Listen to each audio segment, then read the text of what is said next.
Hello. Welcome Willow Day. Hope everyone is having a great Monday.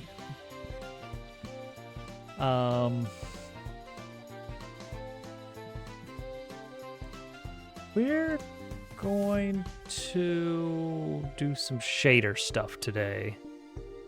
Hi, Al. Oh yes, absolutely, Willow. Salt the earth.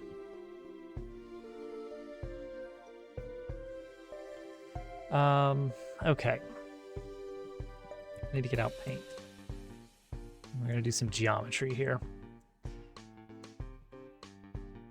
So the idea I've got in mind right now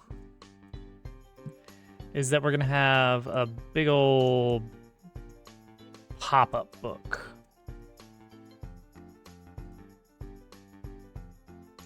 Okay.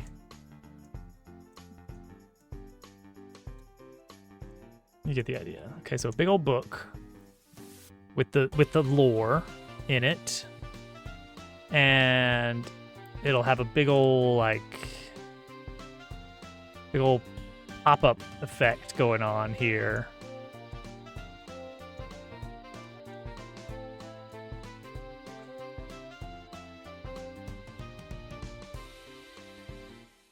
Maybe animated even. We'll see.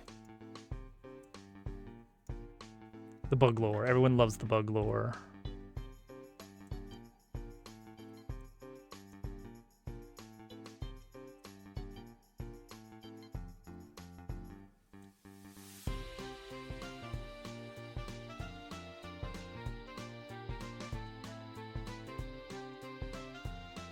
So each scene will be a pop-up book thing going on. And I want to see if what we can do is take whatever 3D model represents this and run it through a shader that will map it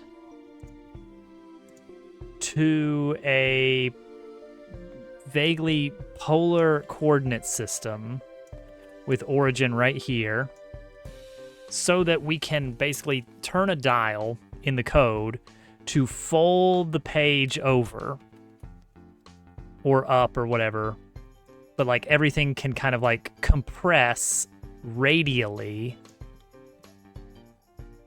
along the page turn axis. And so this 3D model will sort of emerge radially, not just like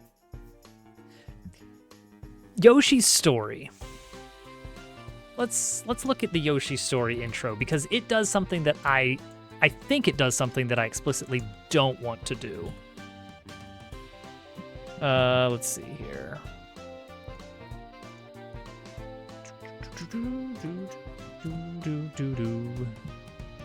Yoshi Story. Is it the intro? Maybe? Nintendo. Oh, it kind of does. Okay.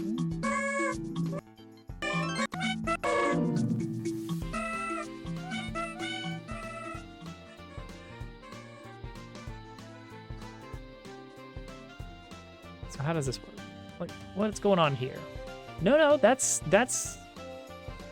more than I would have expected. This is everything is moving by hand. There's no automatic process here. For every scene. No, this is just for the introduction.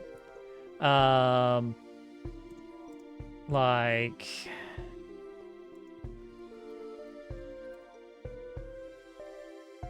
oh, this is the new one. It's this part right here, except this one is much fancier. Give me the old one. Give me the old one. This one was not a pop-up. This one was not a pop-up, but the point stands. So it is, the lore is in a big book, and then you get a page and then a little text. Now the remake really did a big whoa, look, you didn't have to make this change, but I'm really glad you did. The remake does away with this little bit of like, oh, it's a static image and the book text is here, and then the page turns, and then you get the next picture. Like that. Which is it's a nice page turn effect, but the remake does this, where it cuts away to this setup here, this little diorama style, which is really well done. Really, really well done. That's good. That's good.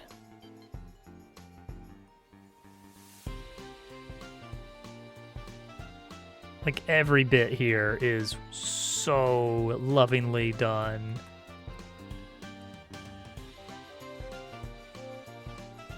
Yeah, love it.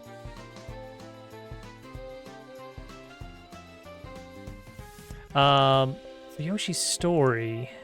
This is more pop-up book style, which I think I want to try to do. I was thinking we'd do it with a shader, but now, like, looking at how Yoshi's Story does it,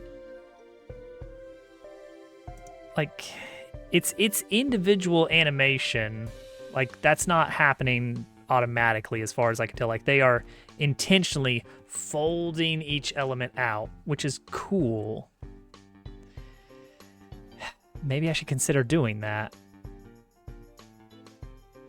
The problem is, the nice thing about having a shader do this animation for me is that I can go in and change the specific layout of stuff or the artwork or, you know, which elements appear, and the shader will just say, okay, I'll do it with that now instead of the old stuff. Whereas if I want to make changes to a sort of hand-placed model, I have to redo the animation for that segment, which is a thing. The Super Happy Tree. Now, it does not do any curved pages. It does flat pages. You know, it was the N64. So let's not have any doubts about what we're doing. Like, even that right there, the fold out of the tree right there. What is that? What is happening here? They just folded this mesh up. Like, they just crunched the mesh up a little bit to give it that pop-up effect. And it's a decent effect. Like, it's not free. See, that's the trick, is that if I had one object here, I couldn't animate it that way in Godot. That would have to be shaders if I want that kind of thing going on, which I kind of do. I want to see if we can do it with shaders. I want to see if it's possible. How hard could it be? Okay, so we need a 3D scene. We're gonna call this test book intro. Scenes. I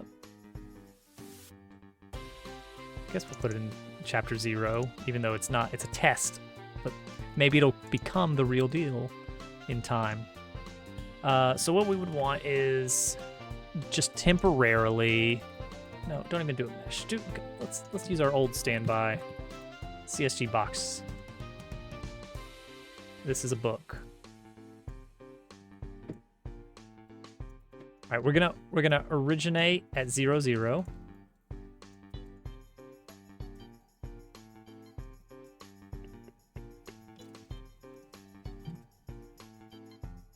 There we go. There's our covers.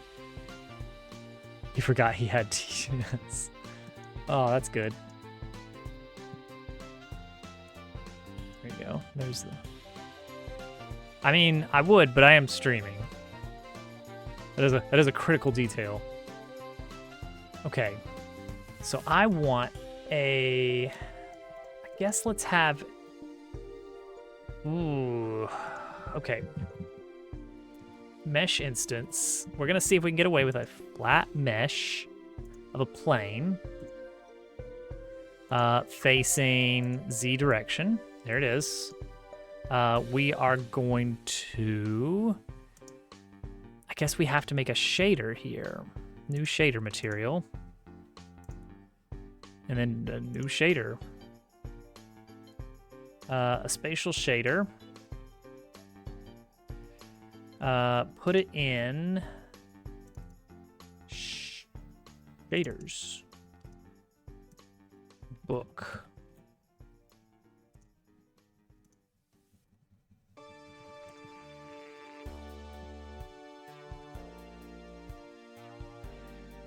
All right, so, gosh, shaders. Ugh. Here we go. All right, so vertex. Vertex easy. No, fragment easy. We say, is it vertex dot RGB equals vec 3 0 0 255 close parentheses. Constants cannot be modified. How does shaders work? Good start. Good start. How do shaders work again? Color.rgb. Okay. Let's close all of these. Color. I was close. Constants cannot be modified. What do you mean? What do you mean? Oh, that's a hue shift is not okay. Hue shift spatial. Albedo equals okay. There we go. Wow. Why is it glowing though? That's interesting. That's unexpected, but okay. There we go. So we can control the albedo here, but we're not going to mess with that. We're going to let it be whatever it is. Vertex. Here's where it's going to get silly. Let's look at our sway. Okay. So this is... yeah, sign of time.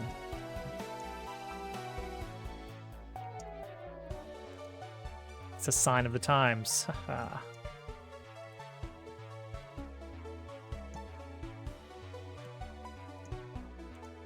Yeah, see right there. Okay, so we go a little bit bigger, then yeah. So we can affect our vertex just like that. So we have access to sign. That's good. We have access to the UV. So let's assume that we're always going to originate at 0, 0. That every one of these planes of fold out are going to be positioned in such a way that they're not origin. Let's say the bottom is going to be like that. And let's say that they're all going to be 1 in height. So it's going to look like this. Okay. So based on that, let's do some math. We're going to use time as a ratio here. For now, just so we can see it sort of animate. A ratio of 0 to 1. Time is going to do that. Sign of time is going to do that. So let's say float ratio turn ratio is just going to be sign of time for now, but later we're going to pass a parameter in for that. Okay. So, how does... okay, subdivide. We can increment subdivide here. That's good. We're going to need to increment that so that we have lots of pieces to crinkle. So let's say 10 by 10. Is there a There's probably not a random, and that's probably for the best. So vertex X. So what we've done here is we've divided this into a grid, and we want to be able to map each coordinate to its target coordinate, wherever that is. So it's going to be something like that. So for each coordinate, we're going to calculate a radius. Let's say distance from spine.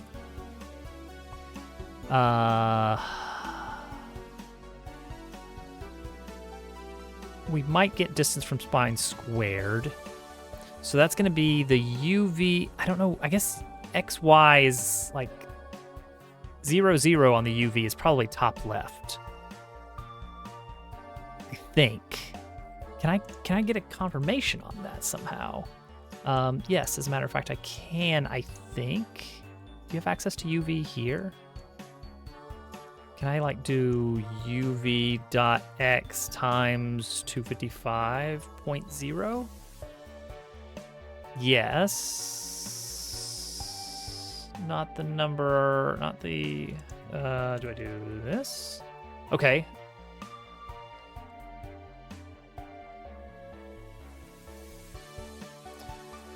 Okay, so that gives me 0 over here, but that's not 1 at the end. What is that? Why is that? Oh, times 2.0, you gotta keep your... Is it?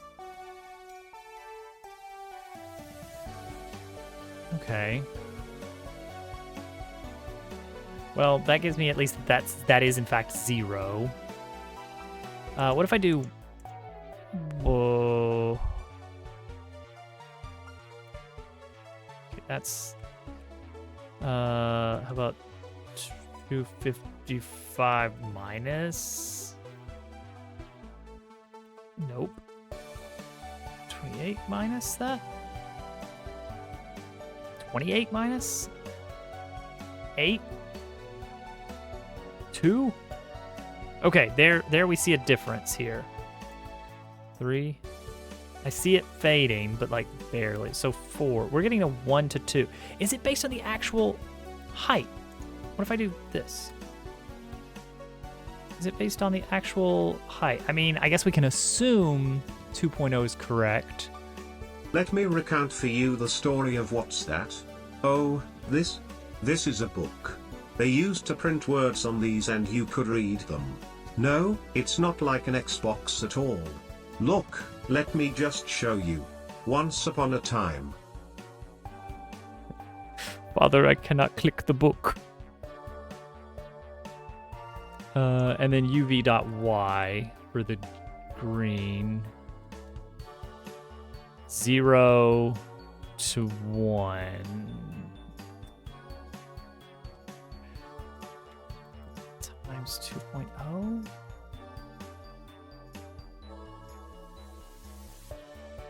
So this would be R of 0. Let's go 0 on the blue channel. Okay, so we get black 0, 0, 0. Makes sense. All right, can we stop the swaying? How about we stop the swaying for a bit? Okay, there we go. All right. So what are we looking at here? 0, 0. That's not bright yellow at all. That's not 4, 4. Huh.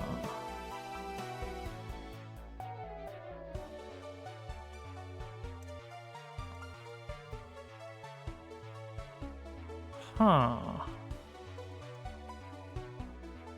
Yeah, we don't get up to... Why don't we? What is UV representing here? Some of it's like almost yellow. It's like a dark yellow. So it's a coordinate system for vector 3s. So the albedo is giving us an R, G, and a B value. 255. I thought 255 is, full brightness. But here, if I pass in UV.X, how are we getting anywhere close to 255? Like the scale on this is...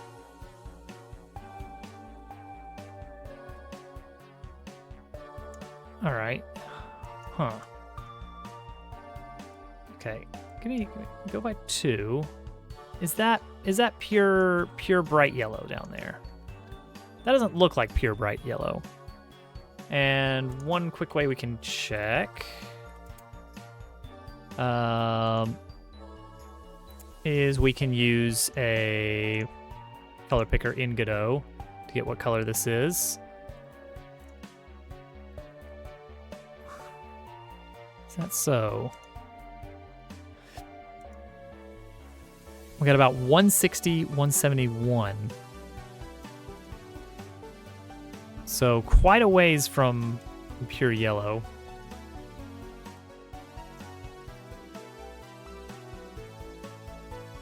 How's our red, though?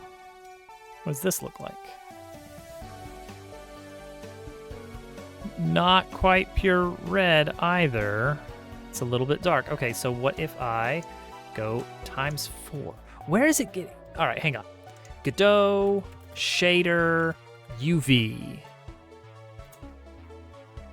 Shader coordinates. Localized coordinates. Okay, that's great, but like, I want to know... specifically spatial. Spatial shaders. UV. Built-in UV. Yeah, where's the documentation on that? It's the UV main channel. Great. UV that comes from the vertex function. What does that mean? What does that mean? It doesn't help me. Hey, Ash. Welcome in. I'm trying to figure out the coordinate system here is not what I would expect. Just numerically, the numbers we're getting are weird. What's the step function? Hang on, we've got a step function, right? In shaders. I know we do. Godot shader step. Shading language. Okay. Hint range. No, not hint range.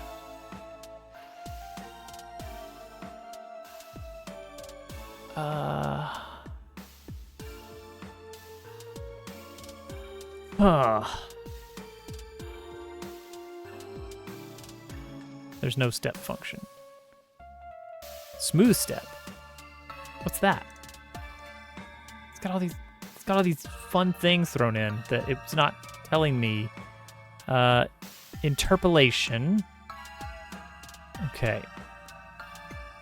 Step function takes in a value and returns either 0 or 1 depending on if it's over or under a limit. Okay, let's try that. Step. 0. It's going to return 0 or 1 based on if it's above or below 1.0. And I'm going to return 2. Okay.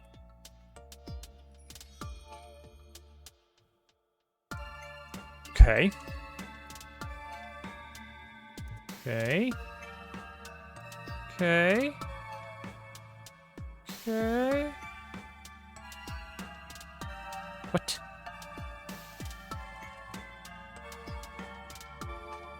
What? What? Help? How do I not understand step? Okay, let me look at this function again. Takes in a value and returns either 0 or 1. Oh, it's backwards. Okay. That's why. There we go. So now we're getting 0 across the board. So if I say 0.5, boom. Okay, now we got something. Now we can actually look and see where values. So uv.x is in fact what we thought it was, I guess. All right, great. All right, delete this. Get me out of 2D. Okay, but what if this was 2? Okay, size of the plane does not matter. Does the scale of the plane matter?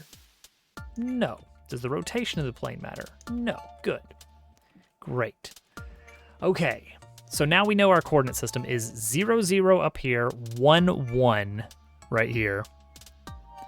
I'm trying to get my head around the UV coordinate system. Shaders are still weird to me. It's so different from regular coding. Like, I can't just debug like, oh, well, it's looping through the X and Y, and then I'll just print, hey, what value does it equal here? It's like, no, that's not. It's doing it all. It's throwing it all in the graphics card, and you just don't get to know.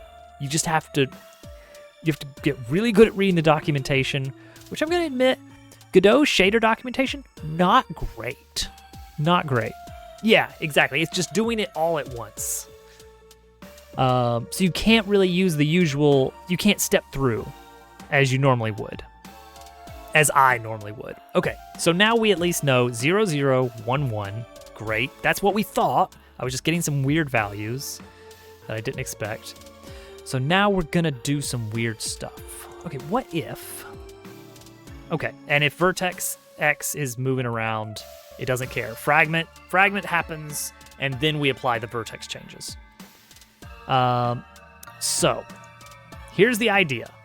We're making a pop-up book shader, and it's not going to be the best, but I'm hoping it's going to be good enough. It's going to be good enough for what we want to do, which is just like have a few layers of flat images, but it'll look cool, allegedly, if this works out. We're mostly just playing around tonight. So we need to get a distance from the spine of the book. The spine of the book is going to be at 0.5, 1.0. So we can get our distance from the spine as a function of the... Is there a distance? There's probably not a distance function, is there? List of Godot shader functions. Is that possible? Is that possible? Do we have that in the documentation? Because I just now found out that step is a function. That's not in this document.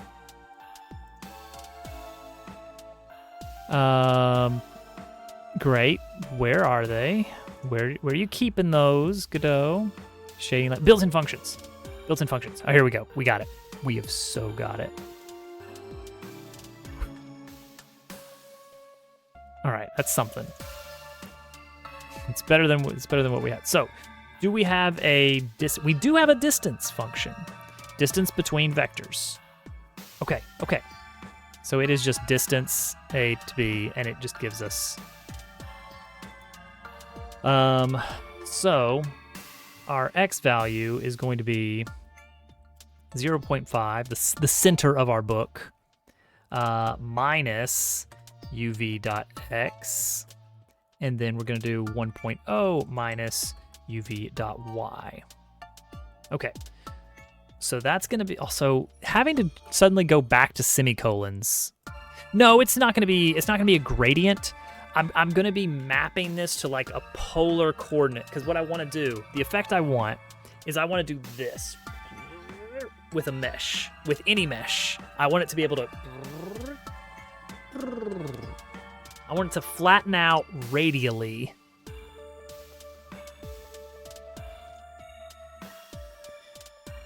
It's gonna be weird. And then I'm thinking of maybe also adding some z-axis wiggling based on distance from the edge of the page, just to get kind of that fold out effect that pop-ups have.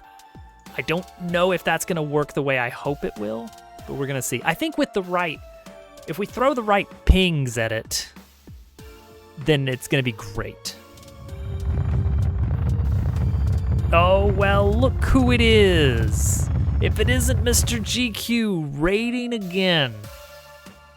He's streamed for first time in forever. Since earlier today when he started a stream and immediately ended it. Welcome in, GQ. Thank you for the raid. Thank you for streaming Wind Waker. Forsaken Fortress is meh. As nice as Wind Waker is, unfortunately, the dungeons are not memorable. Personal opinion there. First time since he promised Sister Act, and I don't see no Sister Act. Shape key crushed.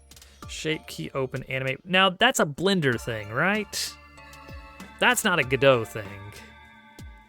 And what I have found is that there is not a. It is doable, but there is not a great workflow to bring Blender animations over without some finagling.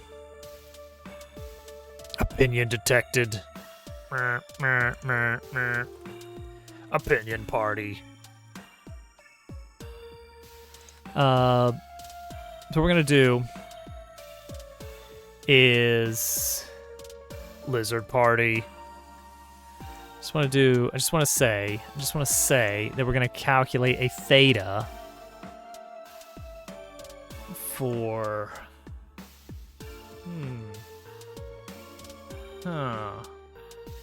Oh yeah, because we need to be able to go either way. We need to go either way. So what does that look like? What does that look like?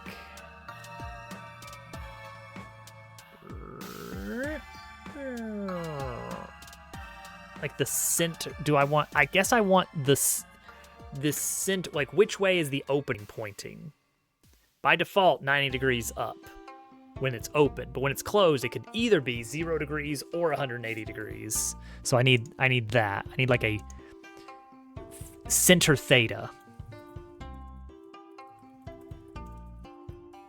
This is going to be good because this will help me kind of get a better feel for how shaders work.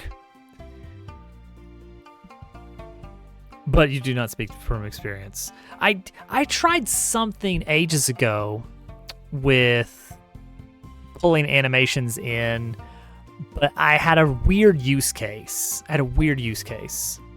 No, I get you. Is the bike going to return? It's on the other side of the room. It's impossible. We don't have the technology to bring it back.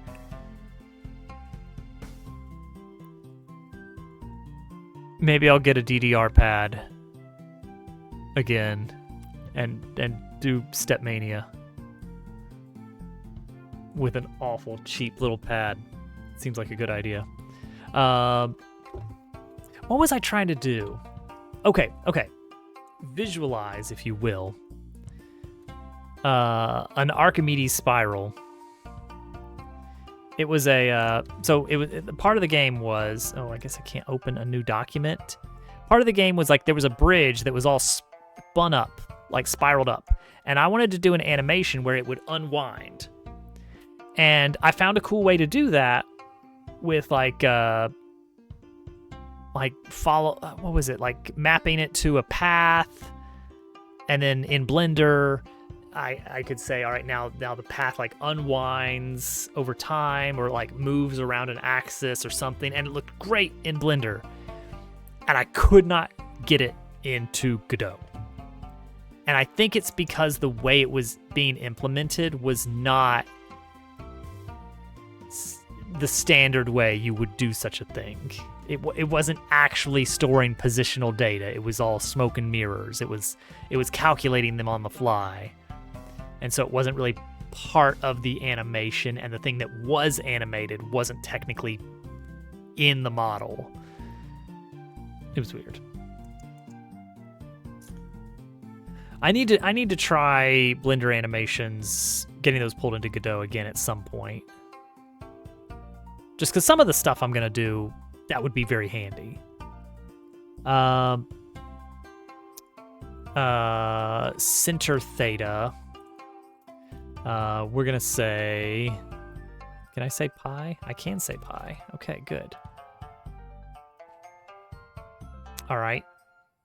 So, winner, welcome in. Winner, winner, winner. Then the shader. Well, you can't bend a mesh without, I guess, manipulating the vertex data manually, right? Is that how you'd have to do that? At which point, it feels like I'm doing basically the same thing, just in a different language and dealing with vertex data. Vertex animation texture. Oh! Oh! Shader, I hardly know her. Part of this, oh man. Maybe part of this is to get a better handle on shaders, because goodness knows I'm not good at them yet. It's in the shader, and it's twice. The files are in the shader.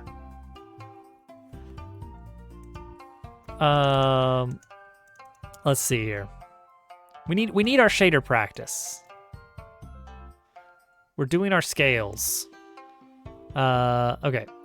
So we're gonna say we've got our distance from the spine. Great. We've got our target, which for now is gonna be the middle. We're gonna have fold it up. We're gonna fold it up. So we need to get our current theta, our current vertex theta, or I guess unfolded theta of the model. Of the original vertex data. That's going to be ATAN 2. Do we have access to ATAN 2? Yes. Oh, and it's just called ATAN. We need the Y and the X value, and that's going to be a little bit different than we think. Y, since this is 0, it's technically our 1. So we're going to take 1 minus uv.y, and our x is going from 0 to 1 here, but it's actually -1 to 1 here. So we need to subtract uv.x. We need to subtract 1/2. And that's going to convert our 0 to 1 to -0.5 to 0.5, and then we can multiply that by 2. Okay, so now we've converted that. Now we have an unfolded theta, a center theta, turn ratio. We're going to work on that in a bit. We're going to say float new, or mapped theta. Mapped theta is going to be our unfolded theta averaged, lerped. Do we have a lerp? Mix. Lerp is mix. We're gonna mix. You take A, B, using C to weight them between unfolded to center theta, and a mix of 0.5. So that's our lerp value. That's our mapped theta. And then we're going to have our new vertex data. Vertex.x is going to equal, I mean, if I just said 1.0, obviously it'd be wrong. It's going to equal our distance times our cosine of our mapped theta.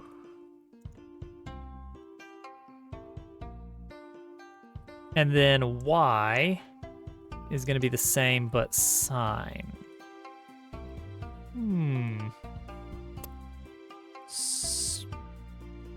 It's not quite right, is it?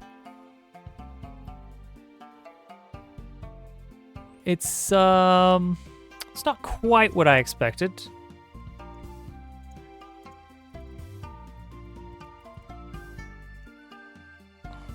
Huh. Huh. Oh. Ooh. Oh, I hate that. But I get it, but I hate it. I see that a lot in the current engine because of a little thing called, where do they store it? Cull margin. Okay. What did we do wrong? Vertex Y. Oh, wait. No. We're good. We need to, well, we're not good, but we're okay. So this is our test point here. And what we've done is we've mapped that to like here on the original coordinate plane. So now we need to map that back to this screwed up UV coordinate plane, which means we need to undo what we did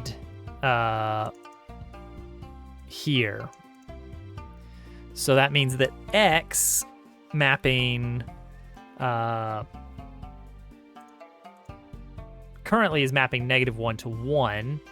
We need to half it and then add 0.5, I think. Doesn't look great. And then Y, we need to do 1.0 minus. No, we're way off. What is it doing here? Okay, we're so wrong. All right, let's review this code with some test values here. Yeah, Godot is very aggressive about culling geometry. And it seems to be flat out wrong if you are using a non-perspective camera. Well, I guess no, we're using a perspective camera, but it's a specific perspective. It's the frustum camera. It's I specifically want it so that vertical is vertical, and it looks right in game, but it does mean that the normal calculations for culling are flat out wrong, and so I have to give it some extra margin on some of the models. All right, which of these values seems okay? Unfolded theta. You know what we could do? Let's take this. And let's do this. Let's map theta. Mapped theta is going to be from, allegedly, 0 to pi. Let's just say that times 50.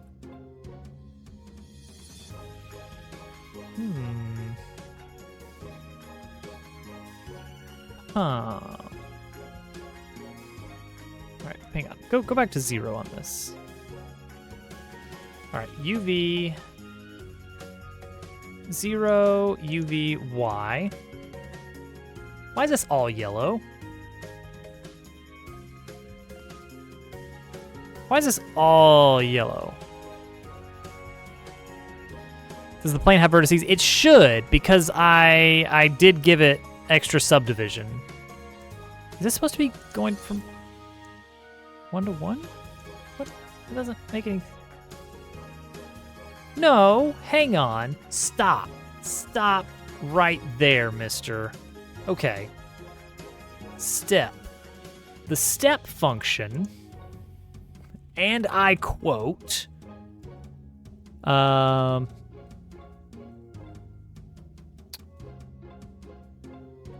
returns returns 1.0 if A is less than B. If the first parameter is less than the second parameter, it returns 1.0. Otherwise, it returns 0.0.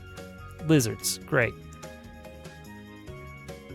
Okay, so this function returns 1 or 0, which is what we're seeing here, 0 to 1.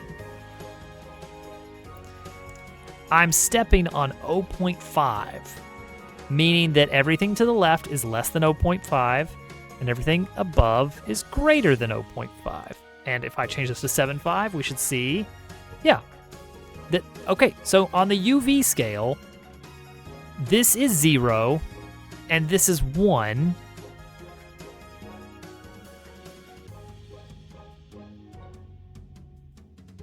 I don't, it's weird, right? Like, that's weird. If I say 0.99, then it's like, okay, yes, this is value 1.0. uv.x of 1.0 is returning 1.0 here. So this should also be returning 1.0. But where'd it go? And now, when I replace it with 1, now it gives a smooth, what value is this? Because that's not even a full red at the end there. Like if I go uvx dot times 1, that's not red. Okay, what if there's some kind of casting going on?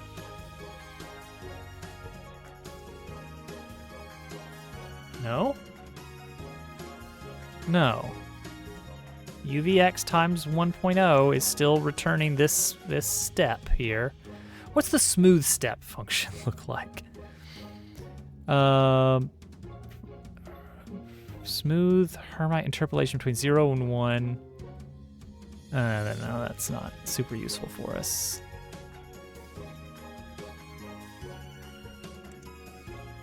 Like this definitely. uv.Godot shader uv.x 255 1.0. What the crap? Are UVs and color nonlinear in Godot shaders? Is this the question I'm looking for? Gradient is different from the 2D example. Picked a couple more dots and made a graph. Okay, this guy did a graph. sRGB and linear color values. They do move linearly from 0. Oh, well, this isn't really that. This isn't really that, is it? Is it? Is it? Oh boy. I'm in trouble here. This should be so straightforward. Albedo. It's all we care about. Albedo. Why is it 255 there? My assumption was that albedo was 0 to 255, but perhaps not. Maybe that's where we're going wrong. It's the clamping. Shader. Let's double check that. Go back a page. Spatial shaders. Albedo.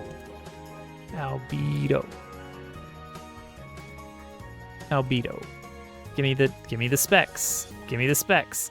There's no specs. Okay. I love it. I love that there are no specs. Okay, so maybe it is supposed to be 1.0. So if I go 1.0 here, do we get the same result? No. Oh, wait. I know what it is.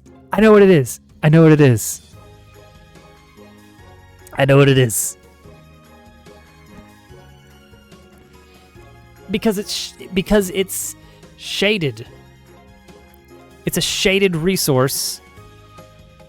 And if we okay, how do we do this in a shader? In a material I know how. Is it just all right, hang on.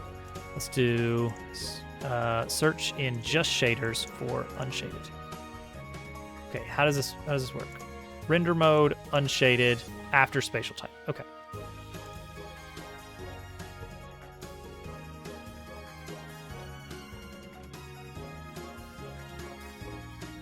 That's the wrong thing. That's the wrong code. Ah, that was throwing me off so much. Okay. That threw me off so much. I was like, no, it can't be 1.0 because when I put 1.0, it goes darker than when I put 255. How is that possible? It's because it was applying lighting to the scene, which means that because it's not facing the sun, wherever that is, it's slightly dimmed. And that's why we were getting this weird case where 1.0 was like, it's like kind of bright, but it's not really a full red. Okay. Oh boy. All right. Well, we got that. Thank you. Everyone who contributed there. 1.0. And if I had just looked at one other shader that I've already got in this project, we would have been fine. All right, yellow. It's so yellow. All right, unfolded theta is going from 0 to pi. So let's just do that divided by pi.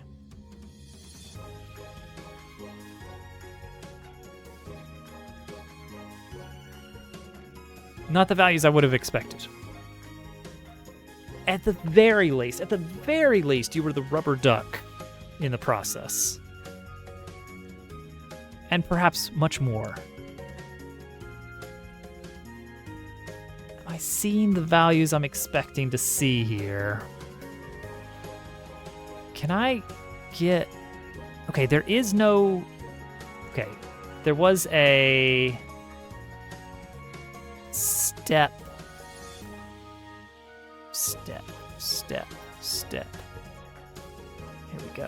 Here we go. Stepify? What is Stepify? Doesn't exist. Must have been an old version. What is Godot Stepify? Someone's mentioning Stepify. It has been renamed to Snapped. Snapped. Turns the multiple of step that is the closest to x. Oh, yes, that is what I want. I want to see lines. So we're gonna try this. We're gonna stepify to 0.1. No matching function found. And now the lizards are here. Great, just great. Thank you, Ash. Much appreciated. Snapped. Oh, snapped is not... That's not a shader code.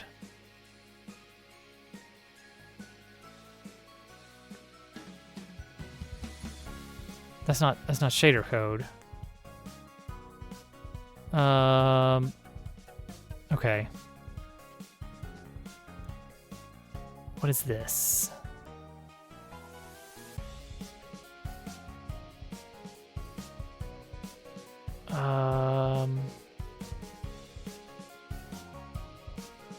Oh, Snapped looks good. It's kind of like rounding.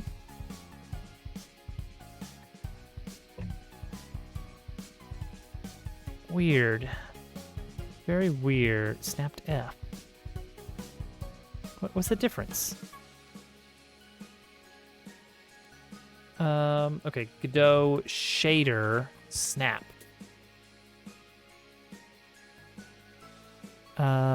Nope. Google is trying to be clever and replace snapped with broken. Okay. I want like a stepwise function. Like a stair step. Can I search for stair step? Step shader. Just because I think this would help me see a little bit more. I could implement I could implement something like this. It wouldn't be the nicest thing, but it would just help me see the curve better, because I want to see the bands, you know, like I vaguely see them, but it's tough when it gets over here. What if we do this? It's kind of, it's like, is that my monitor? Is this white still? Like, this looks perfect. This almost looks pure white, but I cannot tell.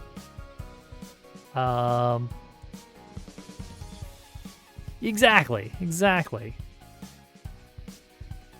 Okay, give me a Sprite 3D.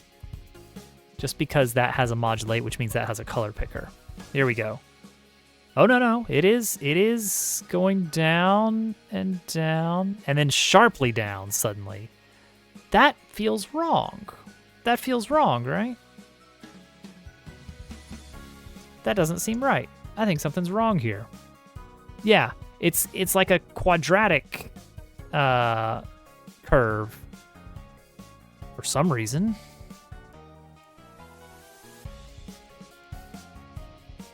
Atan. That should be the right ones, right? Atan should be correct here. Arctangent y, comma x. Huh. In the range negative pi to pi.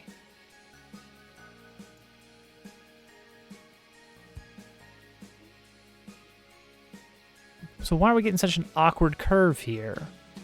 Is the value wrong? What's our y?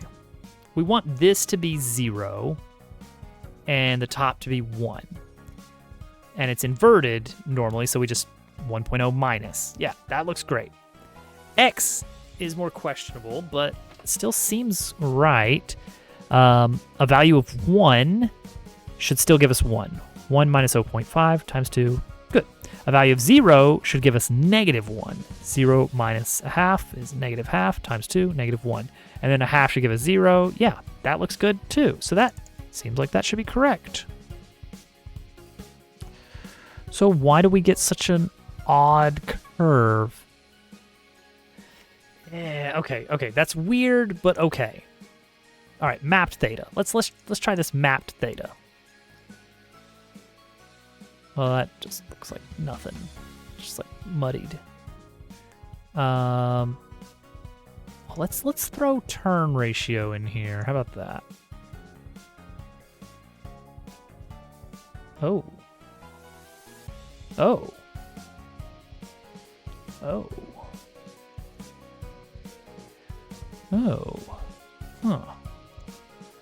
So turn ratio is giving us somewhere between 0 and negative 1.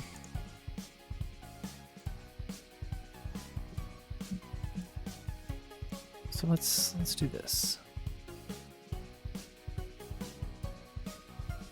I mean, that's okay, it's weird, but all right. But turn ratio here now. This is the mapped theta. So that should be absolute value of turn ratio. Because turn ratio should be, well, you know what? Let's just map this. Okay, so this is where smooth step function comes in, isn't it? Float A, float B, between 0 and 1. Oh wait, does it? Does it? When A is less than C is less than B. Oh. No, that's not quite right. That's not quite right. Okay. That's why asset libraries are amazing. I can't plug an asset library into this. This is shader code. I'm writing straight to the graphics card here. I mean, there are existing shaders, but then it's not mine. And that's very important.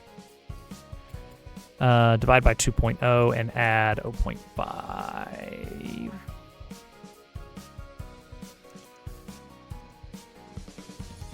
Okay, so now it's going from 0 to 1. So it's supposed to be going from over here to closed. Our turn ratio.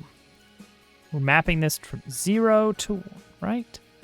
-1 becomes -0.5, becomes 0. +1 becomes 0.5, becomes 1. Yeah. All right. So mix. Let's read what mix does again. Let's double check that. Linear interpolation between A and B using C to weight it. Yeah, anything that anyone else has ever made is tantamount to mutiny.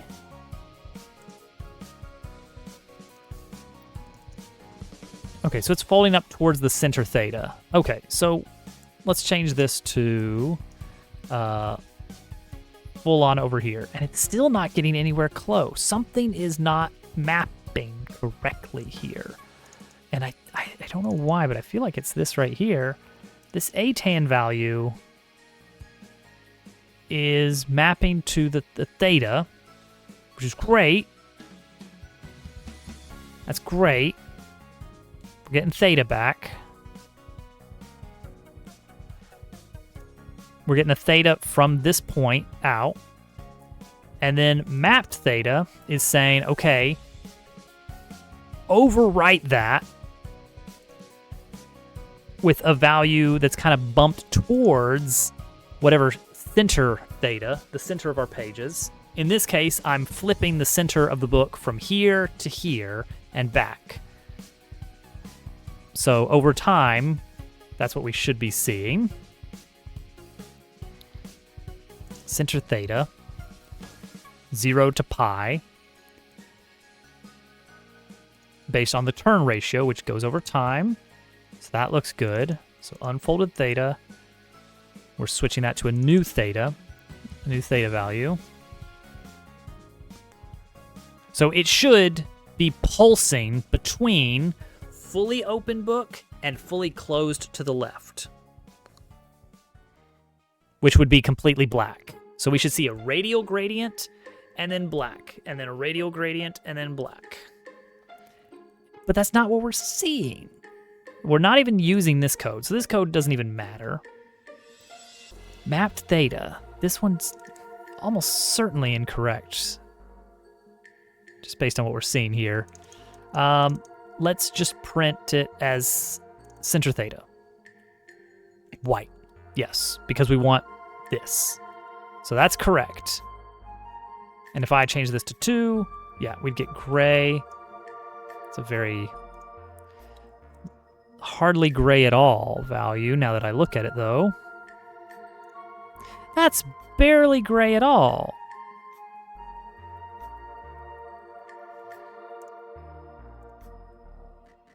Hang on. White. Black. And then the midway. That is not a middling gray, is it?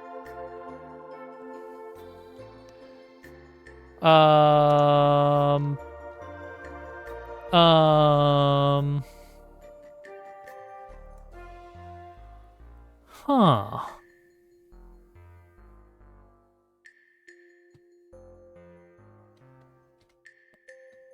Okay, this is what this guy was seeing. The way shaders convert between sRGB and linear color values. Values you're feeding out in albedo do move linearly from 0 to 1 across the plane, but this is causing a non-linear output. If you want to understand where the value of 188, that's what he was seeing in the midpoint. You can use this color converter site, put 0.5 in the first column, third row down, click the sRGB button. You'll see value of 188 pop up into the first column, first row at the top left. I would like it to convert. Is there a... Most of the time you want to feed in either a fixed color or an image to your shader. Okay. Okay, so because we're doing albedo... okay, Godot, shader, albedo, linear. Is there a way to do that?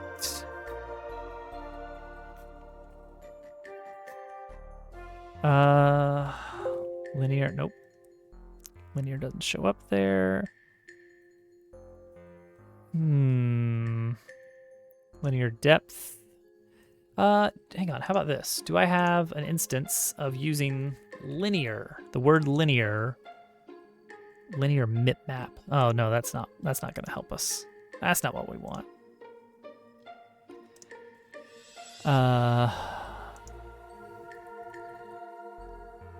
And no, this guy's doing with like linear depth as in distance.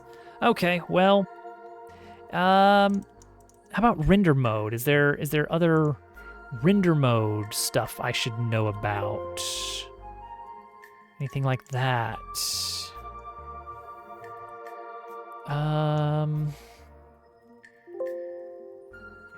Color mode? Anything like that?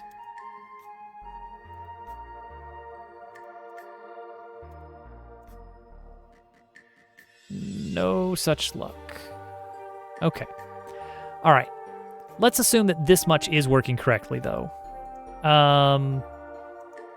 Let's see. Okay, this guy linked a site for color data, color space.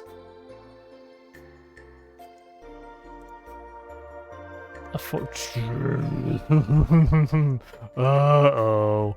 Uh-oh. Uh-oh. Oh.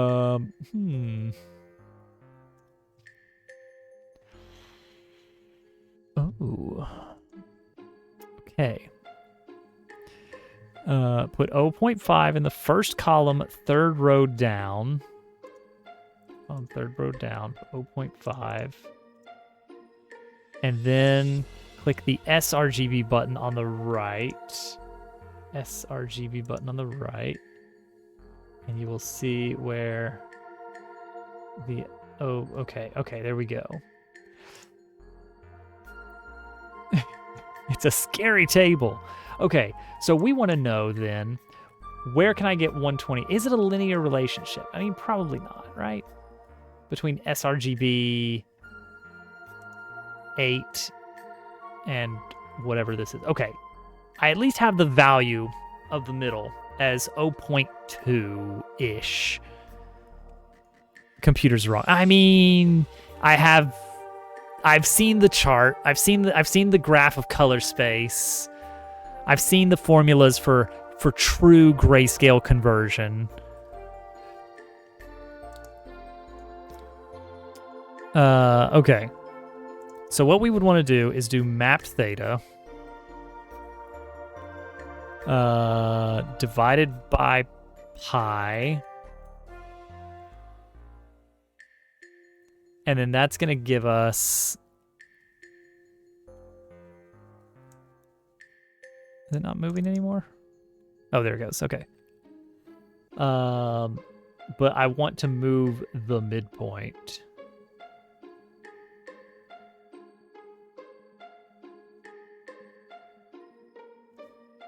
So...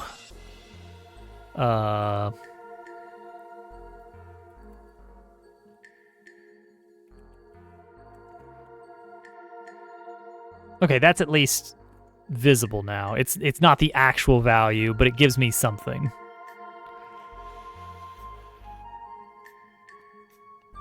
Right. So I know the formula is going to be a mess, but if there was there's got to be some kind of, like, assume gray to gray only. That's got to simplify the formula in some way, but we're not going to worry about it. For now, we can be satisfied in the fact that, yes, this is correct. The way that this is moving is correct. So mapped theta is right. That's the point. That's the whole point here. Mapped theta is correct.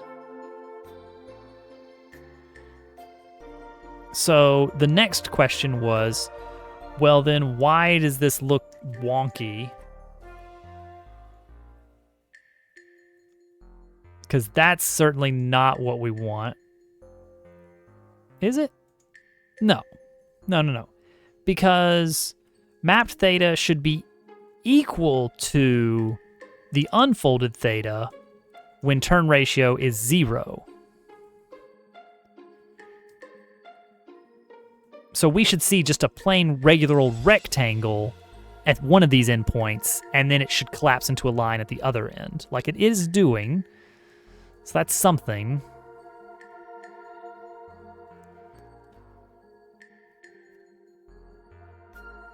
So is it distance from spine that's being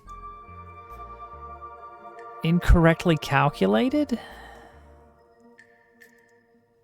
Distance is distance from the spine. Yes, as a matter of fact, it is, isn't it? All right, that should be this. Should it? UVX. Well, that shouldn't matter. Distance can't be negative, right? Distance formula here. Distance between 2 points A and B. That should be, yeah. Scale, it's the scalar distance. So X versus negative X shouldn't matter. In this case, I do think I want the original UV minus 0.5 times 2.0. Oh, it's this block. It's this block I want. And then that looks correct. So that should give us our distance.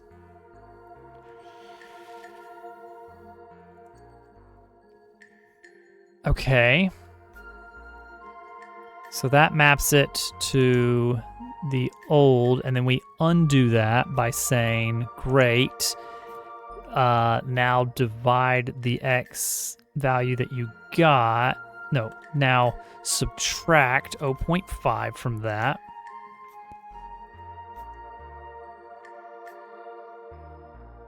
Take that answer and this answer is in a -1 to 1. So we need to half it and then add 0.5. Oh, close. And then this, I think, invert. Well, now it's gone.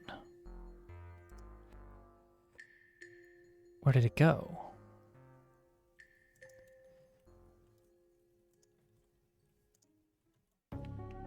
Where did it go?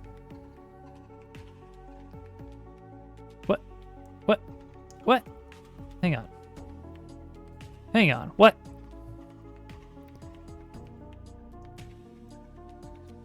I think I just suddenly didn't understand something. Negative should just invert it vertically. So why does it just disappear completely?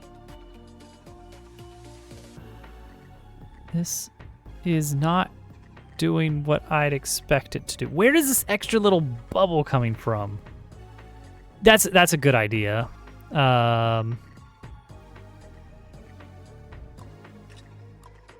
Wait, usually that's...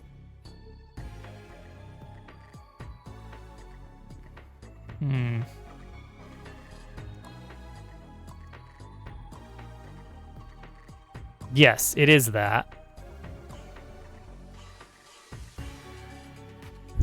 Where is backface culling?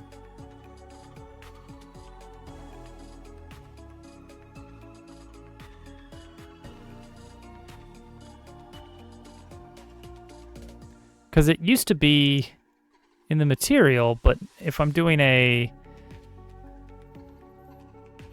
this, then where are we hiding? Camera visible layers? What is this? Render modes. Render modes cull disabled. There we go.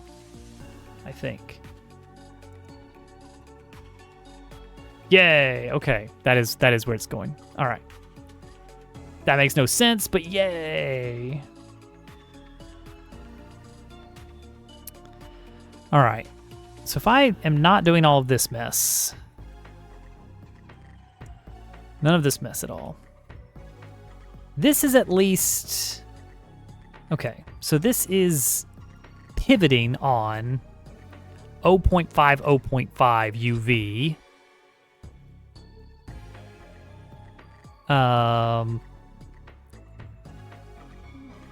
Which... No, that doesn't make sense either. Why are we doing that?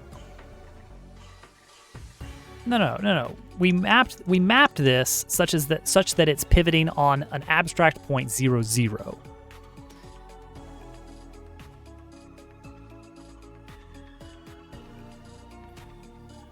Where's this shape coming from?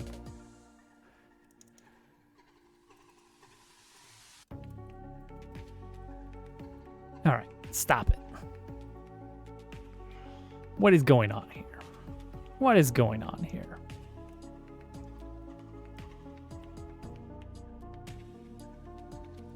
Center face, unfolded theta, mapped theta.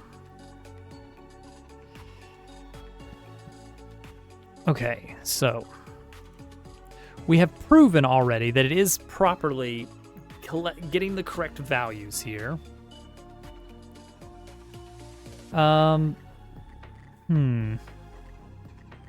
Let's do this. Let's bring back this one. Let's bring back this classic.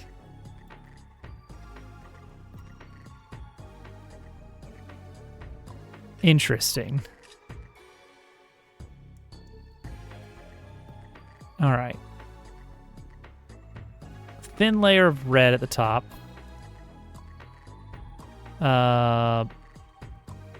Yellow, green, great. Thin layer of red at the top. And then that's the side. Okay, that's the right side of this. How is that happening? That means I think we're getting distance from spine equal to 0 here when the UVX is 1 and the UVY is 0. Oh, wait. Distance. Oh, hang on. I'm doing something weird with distance here. What is going on here? Why am I doing this? Distance from spine. That's not what distance from spine is supposed to be. It's supposed to be this as a vector 2 compared with vec2 0.0.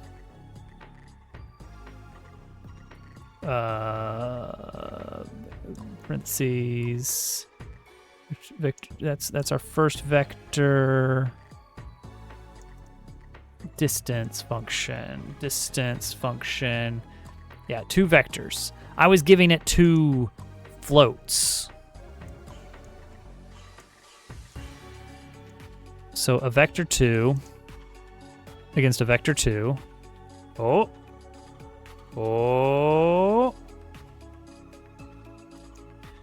Okay, now I think we just need to correct the...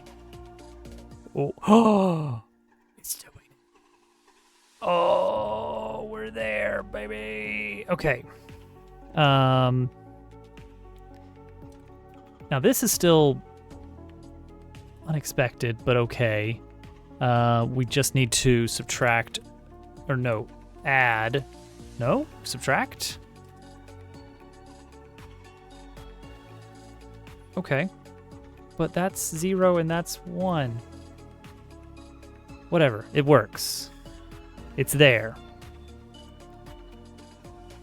Okay, the corners are a little bit of a problem.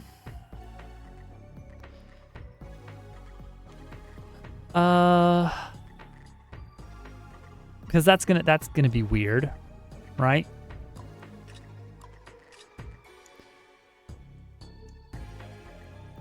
If you don't, that's true. I'd like to idiot-proof myself against myself, because it wouldn't be that bad to add some kind of distance clamp that's based on the current folding ratio. Like it kind of bends it down a bit.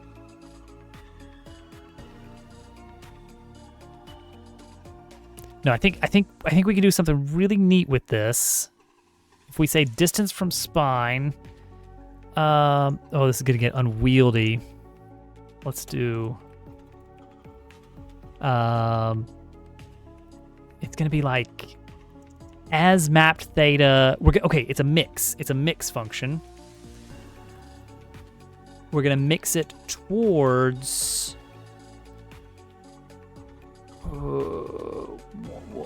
What are we mixing it towards? 1.0, but only if it's greater than 1.0 already. So that's going to be interesting. And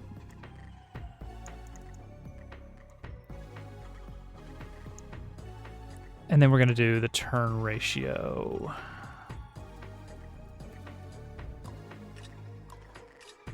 Okay, we're going to get rid of this absolute value shenanigans, tomfoolery. So we can just have turn ratio here. Okay, this is going to do it across the board, which is wrong. So very wrong. Yeah, we only want to do it if... So we only want to clamp it if it's greater than 1.0. What does that look like? Clamp. What's a snorm? The heck's a snorm? Built-in shader functions. Cosine tangent, cosine a tangent. Lots of trig, lots of trig. Okay, how does this step work again? Right, the 0,1 business. That might work for us. So we'll say step.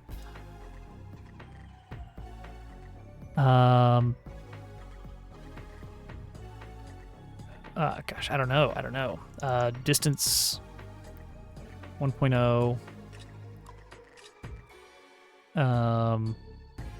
Oh gosh, what have I done?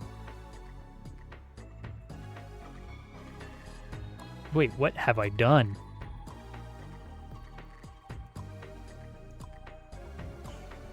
I mean, that's something. It's not right. What did I do? Okay. That's obviously wrong. Step function says if B is less than A, return 0. If 1 is less than distance, return 0.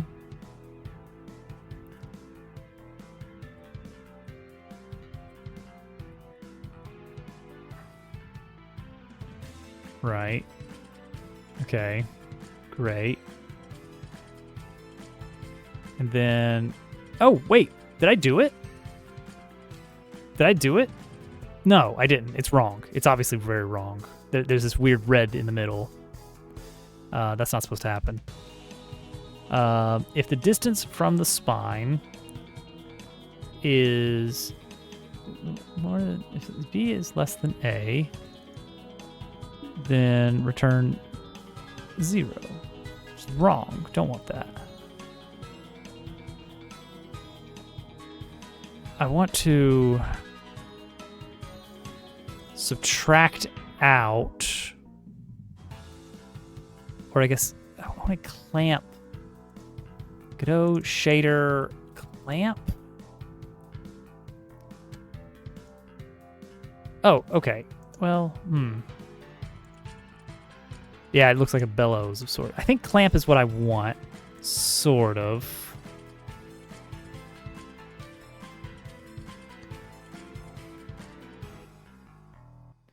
Clamp, give the current value, which is distance from spine, the minimum value, and then the maximum value is this special mix. That's it. That's it right there. Okay. Now, normally you're going to have like a drawing here, and it's not going to be a full rectangle. This is a pop-up. This is a little pop-up book segment. That is a correctly mapped UV. Are we absolute geniuses? Yes.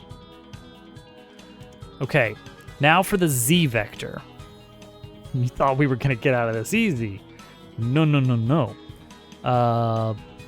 We have to wiggle a bit. We have to wiggle a bit. Vertex.z.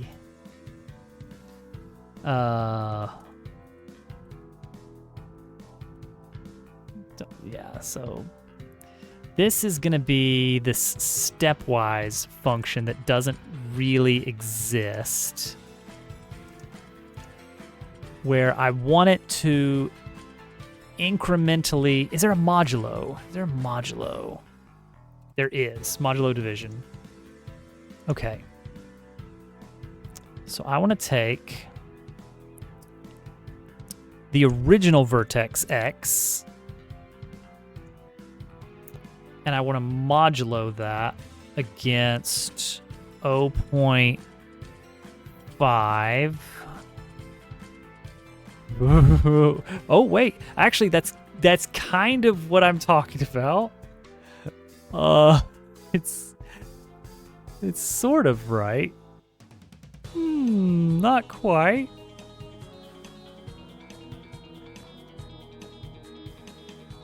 Not quite, but there's something to that. I don't like the way that bends. That looks painful. So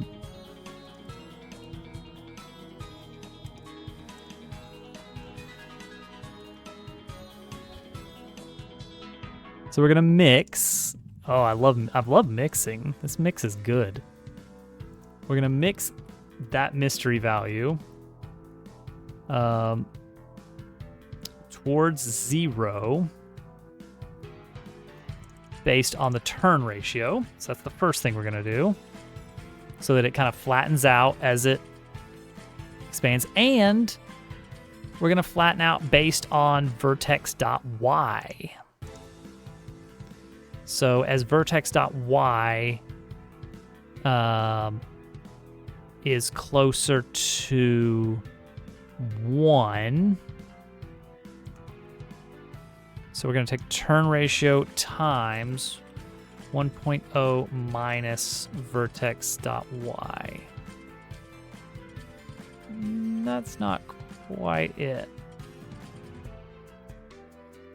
So vertex.y is 0 up here, which should mean no change to behavior. It is doing the opposite. No, that looks mostly good until it gets to here. When turn ratio is 1, go to town. 8 red coins. I want this to be... Yeah, vertex y. This is 0 originally, and this is 1. So I want this 1. Oh yeah, turn ratio. What would happen if I... This. Nope.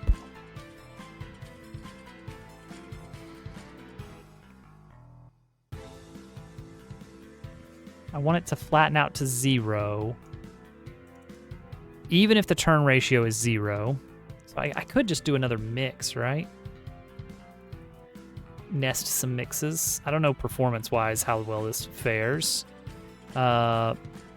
Mix it towards 0 based on vertex Y, or maybe the inverse of vertex Y.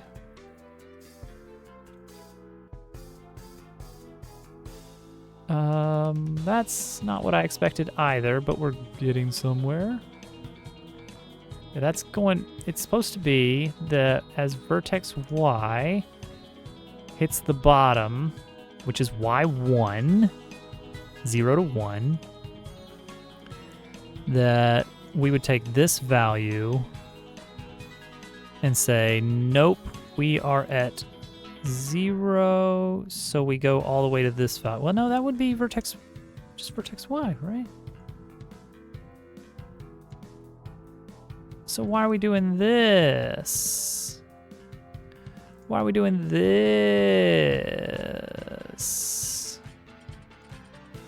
All right, let's try something. Let's learn vertex Z 1.0. Where is that? Puts it one block forward. That makes perfect sense.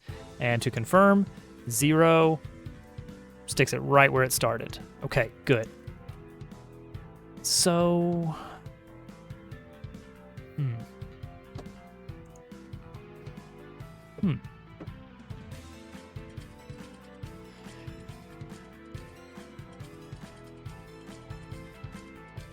Huh. So this looks fine, mostly, except for the bottom expanding out, which I don't love. We're trying to get it to say that vertex.z equals mix vertex.z with 0 at a 1.0 ratio. And that should flatten it. Yep. And if I said 0.5 here, then it would bring it up 0.5. Yep. So what I want to, the ratio I want to use is vertex Y. When it is 1.0, flatten it.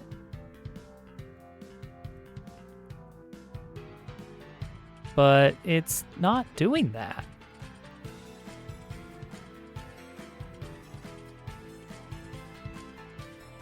It's like I can't read vertex Y here. Vertex Y is being set down here. Is this something about shader magic that I don't understand? Like, this is obviously doing something. I don't know exactly what.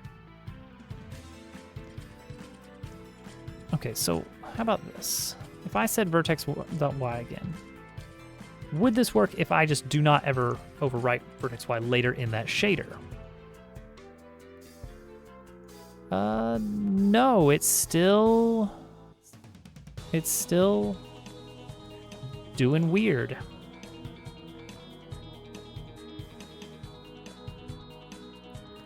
And notably,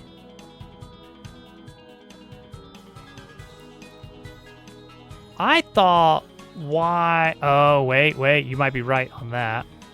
UVY is our green channel,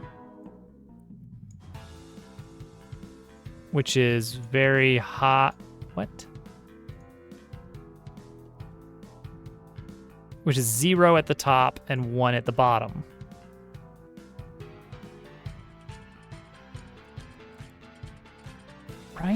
Right?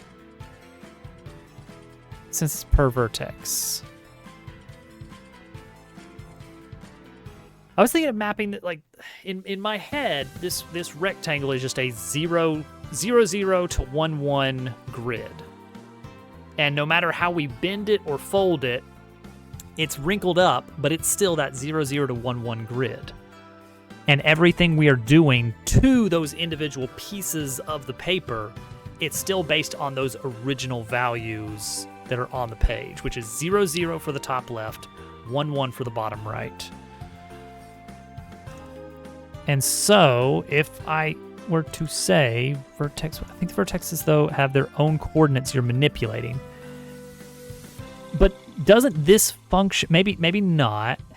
Yeah, this is where I'm wondering, like, is this something that is just like a weird thing that shaders do and you just kind of have to get used to it? My assumption was that I'm editing a single vertex and that will not affect any other vertices in this one instance of this call. Every vertex will be individually moved. And so regardless of what I do to vertex y at the end of this function, I should still be able to read its unmodified value at the earlier in the function.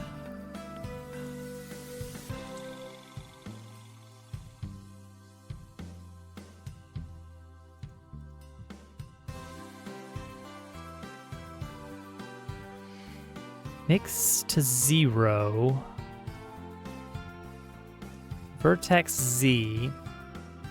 Mix to 0. How is this possible? What does mix do here? Because that's obviously going beyond the initial value, not towards 0. That tells me that the mix function, if you were to pass it in a negative value, yeah, you can do negative weights. Which is weird, but okay. But that would imply that vertex y here on this point here that's stretching out is somehow negative. It does feel inverted. Something's wrong.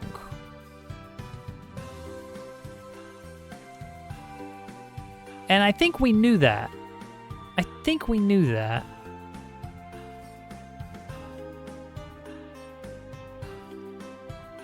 Vertex y.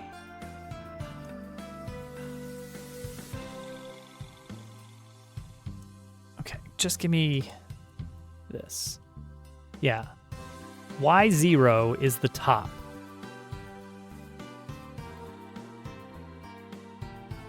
And that's without. Whoops. Where's the button? Yeah, that's without any movement of stuff. No vertex manipulation. 0 is the top. 1 is the bottom. In fact, let's not mess with X or Y here. And we'll only mess with Z.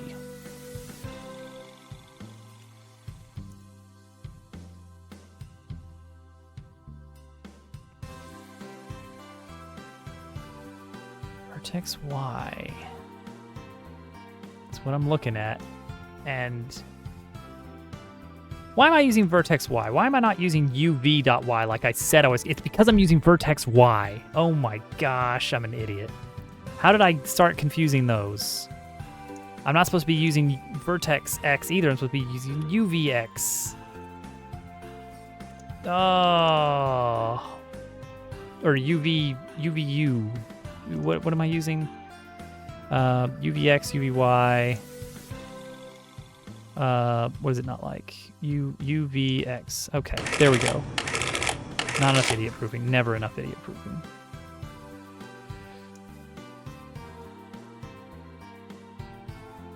All right, there we go. And yeah, that's much more appropriate to what I would have expected to see on that. With the 0.5, and if I change this to 0.05, then we get a big fan, but not very deep. So we would say, all right, let's go 2.5 for quarter pieces, and then we see. I don't like the zig that it's zagging here. I would prefer it to be more of how can I get the function I want from here? So modulo.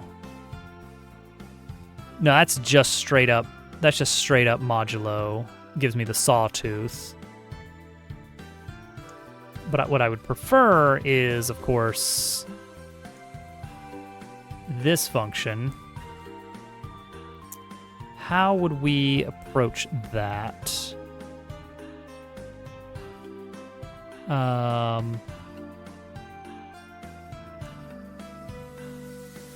If we were to... Oh, yeah, if we just absolute value, then we're there. So we'll just... absolute value this minus 0.25 over 2.0. There it is. Right? Is that it? There it is. Yep. Great. Let's have a variable here for fold size. Oh, you can't. Oh, you have to const it.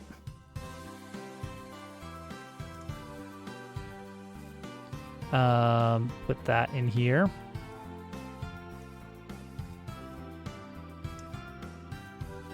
It's not fold. I guess it's fold width.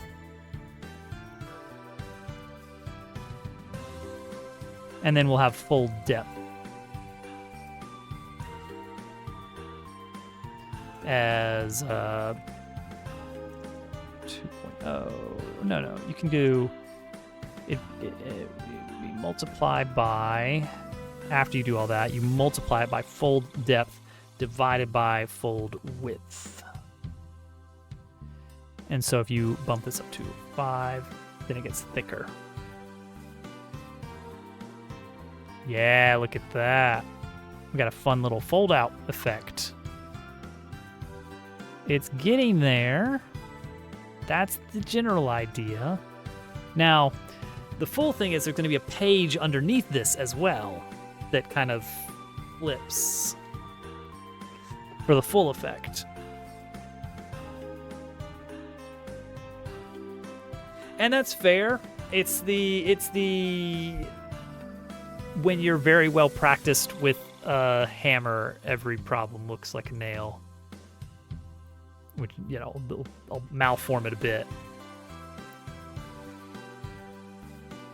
There's definitely some problems that I will whip up a solution in JavaScript when that's far from the optimal solution, because I don't want to dig out documentation on regex. It's like, you know what? No, I'm just going to do a little find and replace in JavaScript instead on this big list. What exactly was the issue? There's no issue. It's I want to make a pretty thing. Okay, yeah, there was an issue with the numbers went wonky. Everything was self-imposed issues from just lack of familiarity with how shaders work, and now we're getting there. So the plan is, what we're going to do is we will take this turn ratio function and expose that out as a shader parameter. How do we do shader parameters? How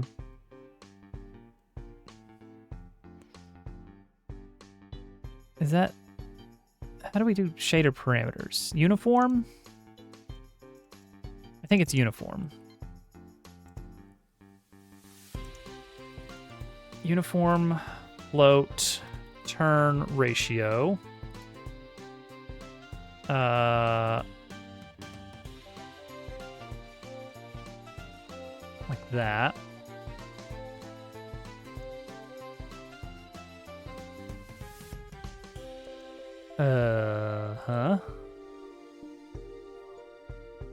Right, this doesn't need any of this stuff. Fragment does not need anything except for the texture that we're going to pass in.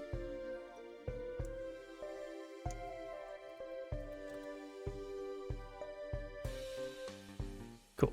All right. And then center theta.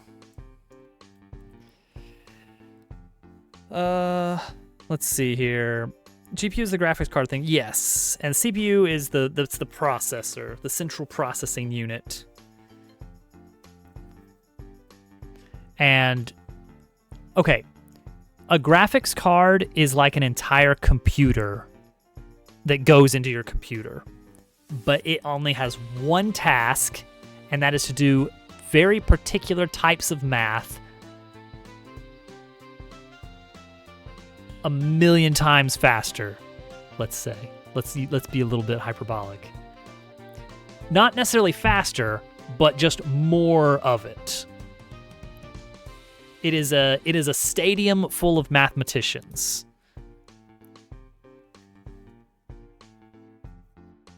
It's a mini brain that you hook up to the brain. That's right. The processor is like a room full of mathematicians. It's like they can do math. It can do math. And you run into an issue where it's like, well, if you need a bunch of math done, you're not going to get any better than the mathematician. You just need to get more of them.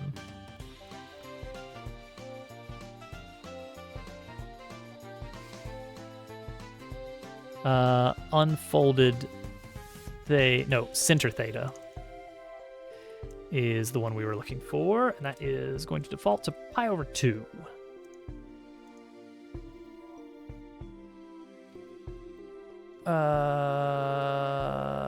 Oh, whoops. Center theta. Pi over 2.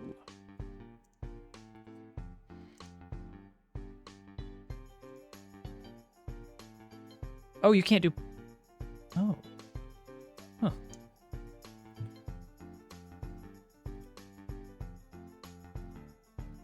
Unexpected constant expression after... Oh, yeah. Okay, that's fair. There we go. Okay. So that's got our half-folded... Oh, it's Batman!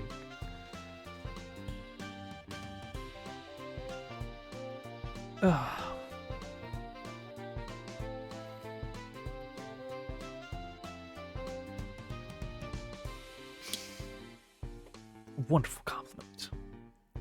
All right, we've made Batman. That was the true purpose of tonight, was to make Batman.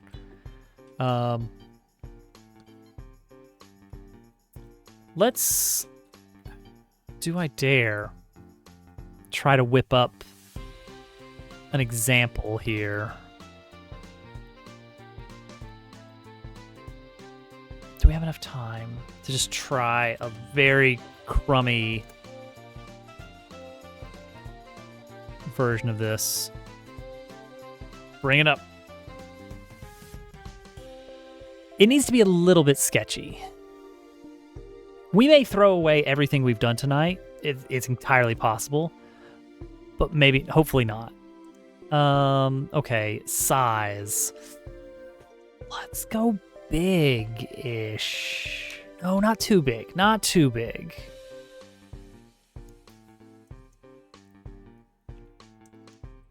$600, $300.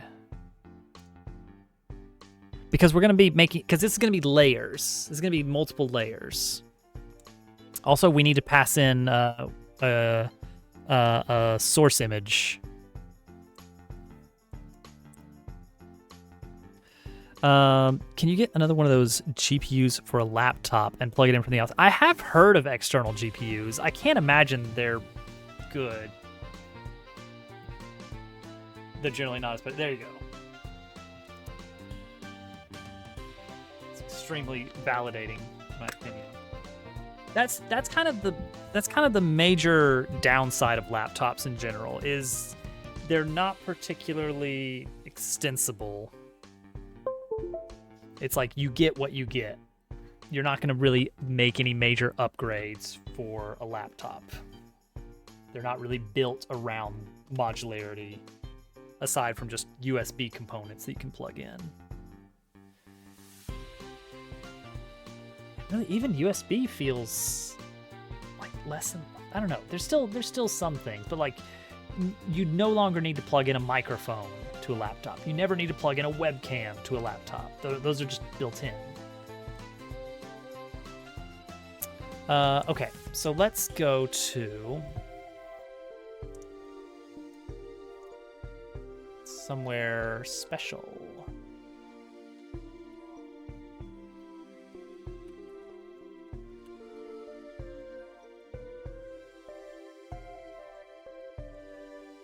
And grab a screenshot of this area.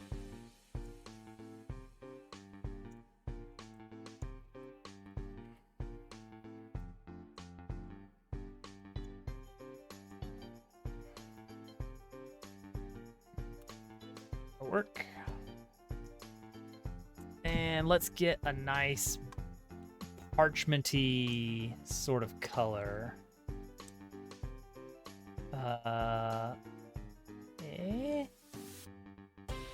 Or should I just go black and white? No, it should be shaded. That's important. That is important. Let's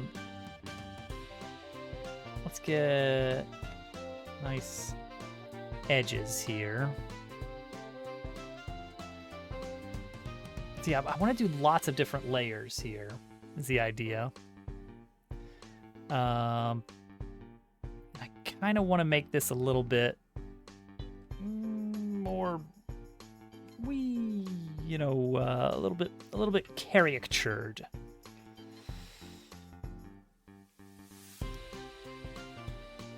So let's zoom it in more then.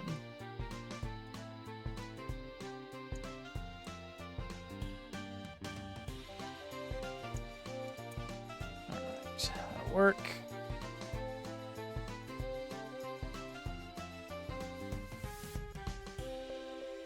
This one is going to be difficult, so I'm just going to trace. I'm just going to flat out trace the gear.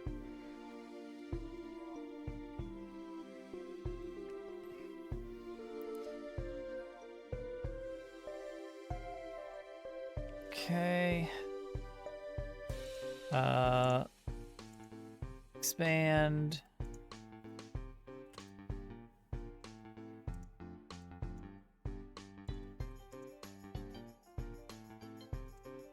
It's great.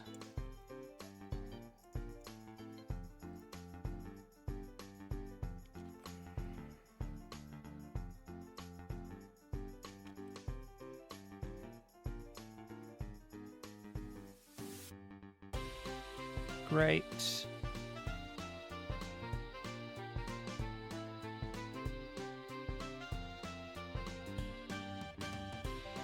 Okay, this isn't even going to be visible, so this is fine. But I mean, for the interest of goodness, the goodness in our hearts, let's duplicate. Yeah.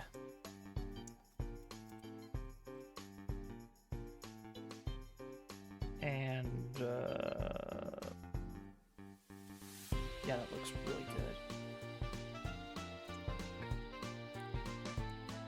Let's do it like this instead.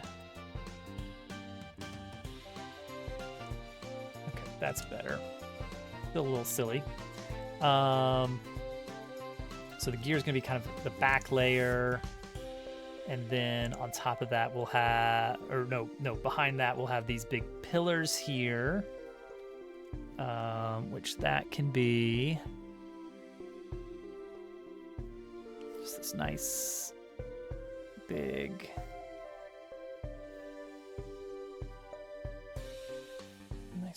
structures.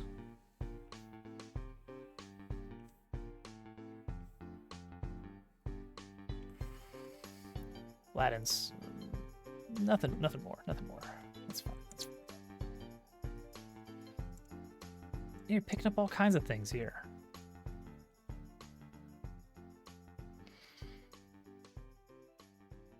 Whether you want to or not.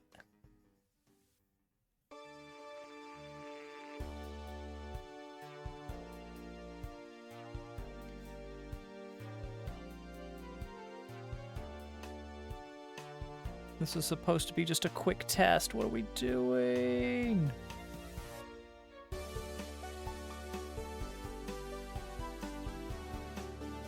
And And I'll add some kind of filter over this stuff as well. I don't know exactly what that's going to look like, but to make it kind of more painterly.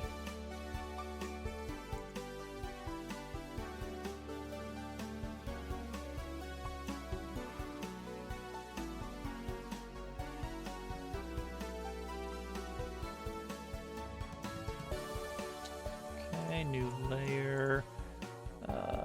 Select this layer.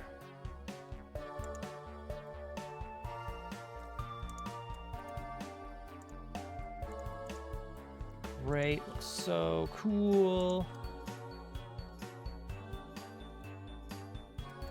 Pixage FX, interesting. I'm not familiar with it. Is that a Blender add-on?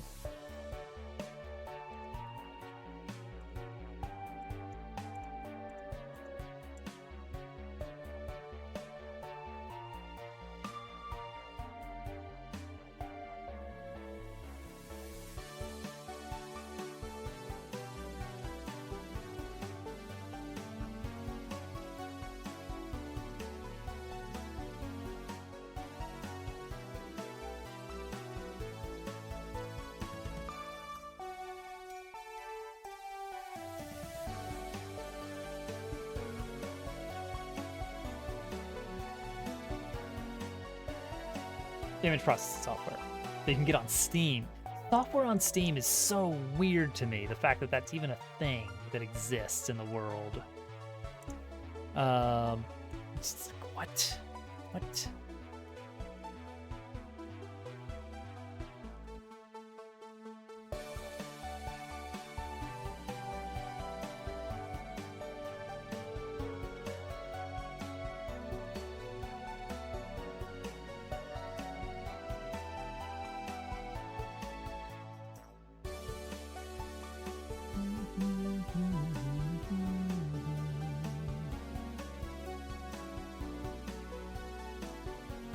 You can buy movies on Steam.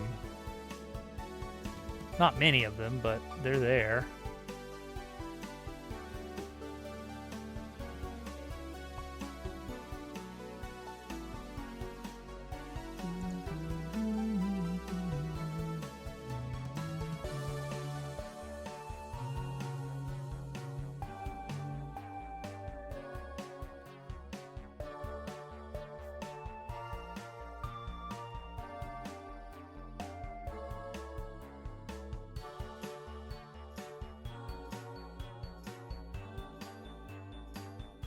All right, here we go. There it is.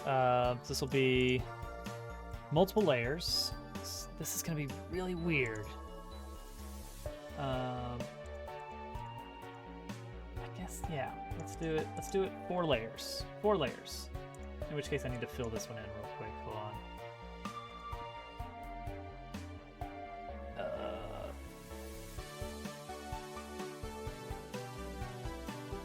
Just real quick.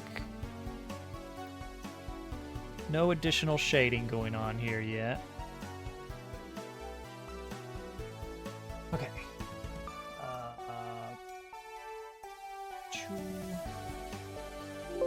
So we're gonna need a new folder for this. Pop-up.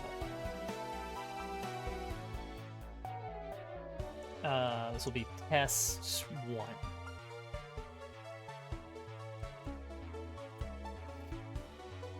This one will be test 2.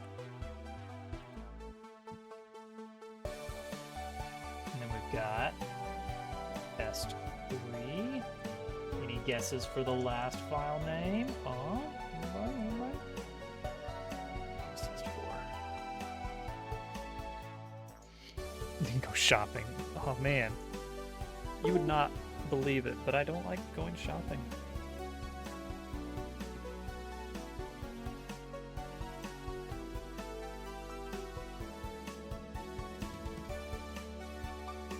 Laptops have one really good thing going for them, which is portability.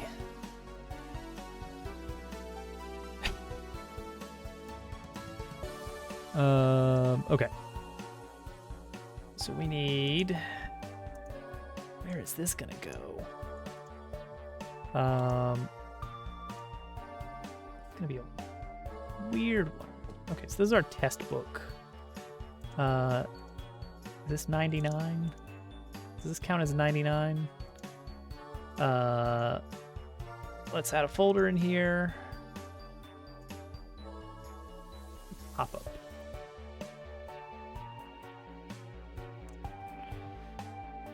Get our art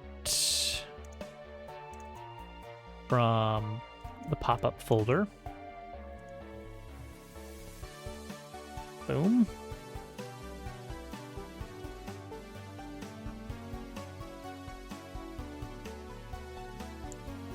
It could be that the man at Best Buy had some ulterior motives. I don't know for sure, but there's a chance. Okay, we also need to pass in... How does sway work? Sway... Text... Uniform Sampler 2D is texture. So what I do is I take this,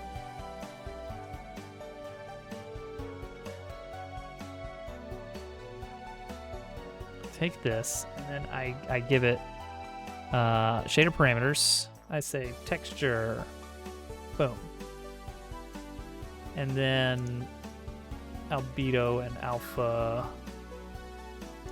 go here. Okay, that is something. There's something going on here.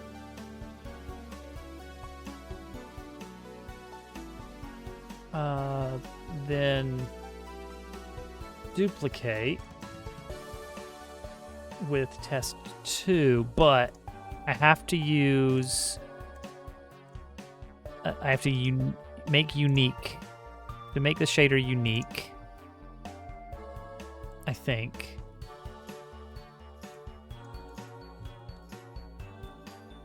Do I? Hang on, let's check. Let's make sure.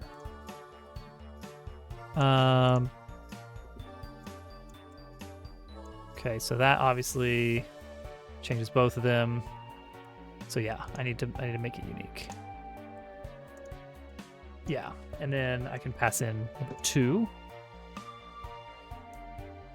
And I can set the depth manually on these.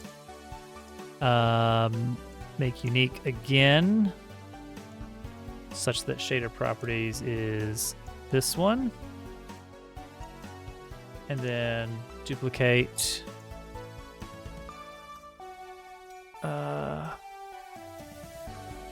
Make unique. Shader parameters 4. Okay, that, you know what? That's not bad for what we're going for. So what we would do is make this a page. This is one page object.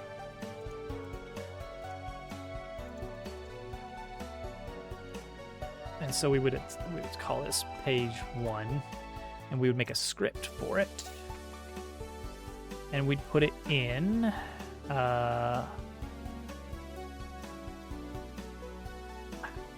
you know what? We're gonna put it in. We're gonna make a new folder.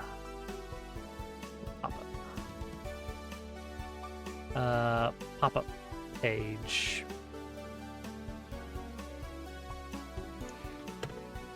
The gold and the diamonds. How many diamonds are in a computer? Var timer.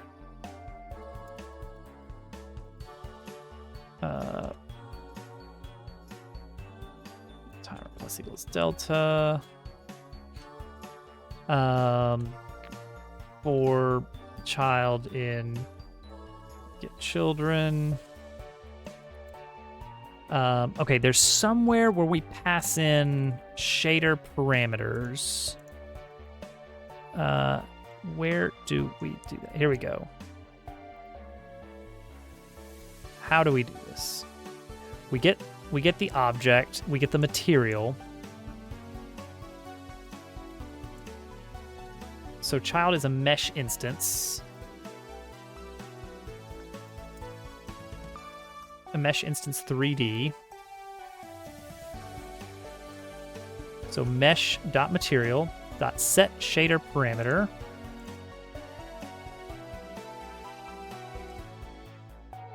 And it is called turn ratio. Turn ratio.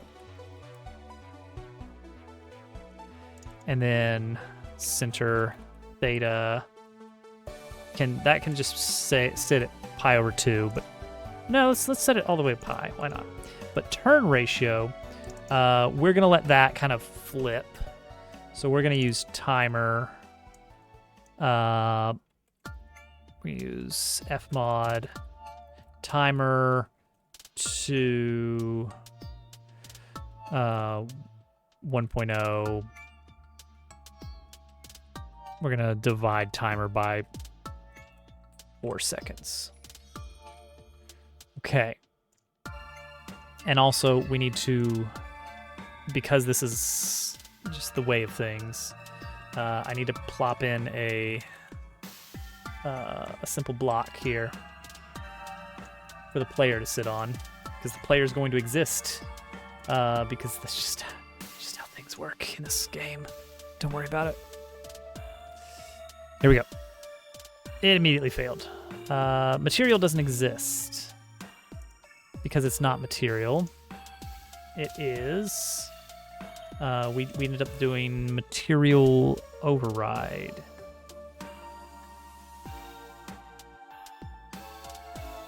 Is that right? Is that better? Puzzle computers, yeah. No, that's also null. What do we... Surface material...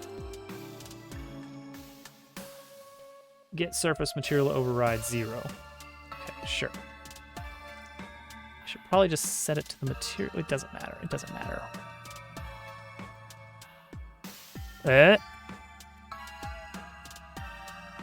Okay, you know what?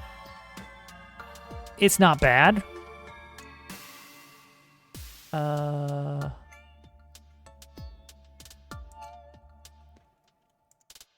Let's see here. Can I move me closer?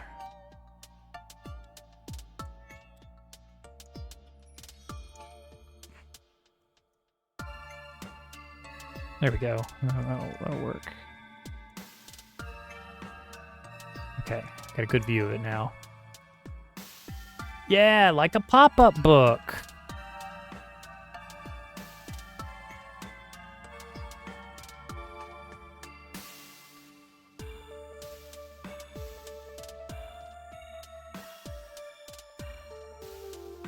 Okay, it's obviously gonna... the speed will be better, obviously.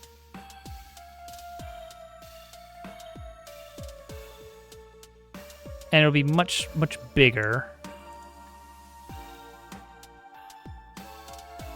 Maybe we can scoot dabble back even further to really get this thing.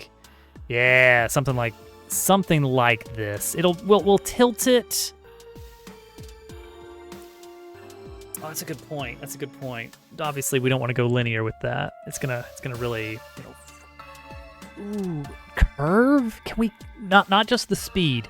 Can we actually curve the geometry of the page and make the pop-up effect work with that? Or do we just make the pages thick so that we don't care? Oh. Because all this is, of course, based on this being a linear angle. If it gets curvy in the middle, ooh, add some particle effects. Now, yeah.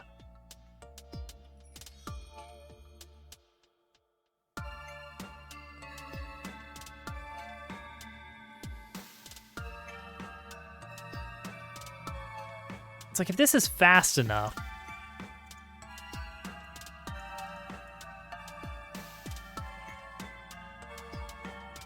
then it's like the lack of a curve in the page is like not a huge issue. It's going to be something where I have to kind of measure, well, it's going to take me this much time and how much better would it look?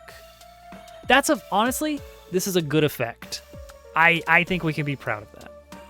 So the trick is, by having multiple depths of this page, it lets us really pop it out a bit.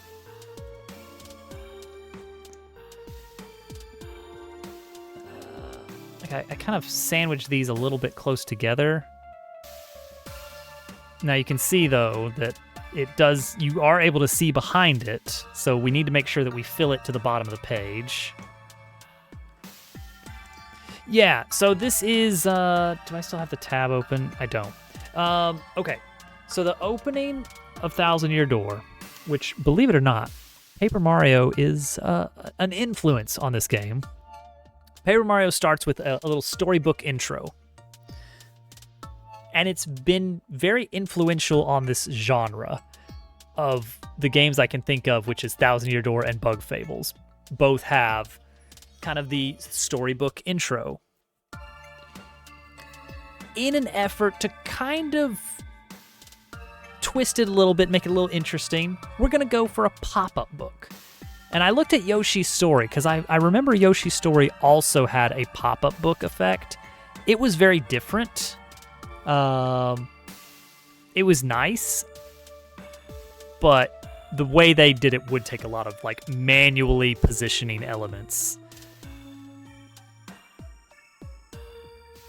Yeah, just make really thick blocks of pages.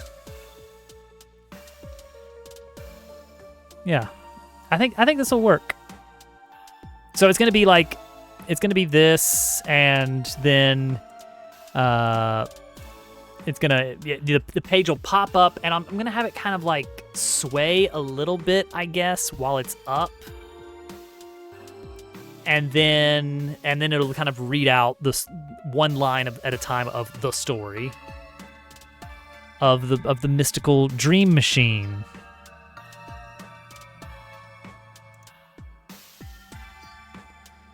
Why is it this color? Is this color right?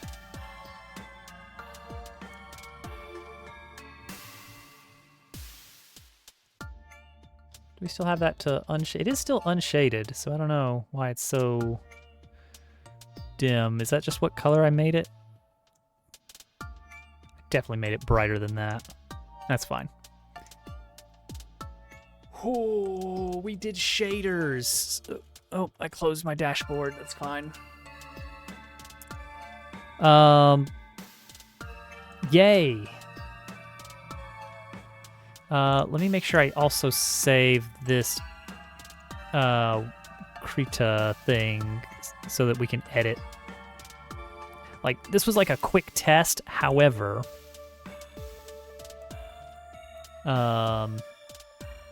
I could make this more permanent with very few tweaks. Awesome, got it.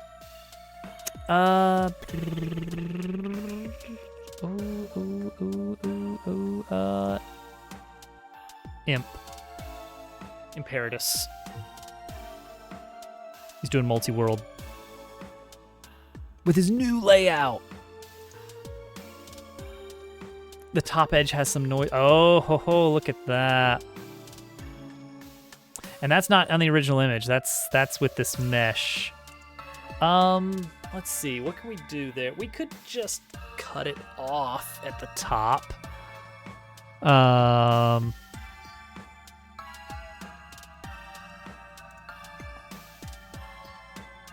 So we've got our texture here. Actually, we could adjust the UVs. Well, is it the image edge or is it the actual mesh edge that matters?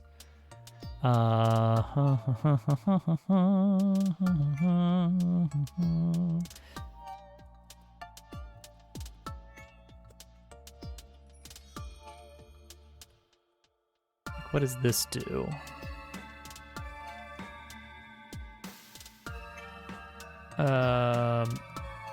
Reroll. Oh wait, that didn't really change anything notable.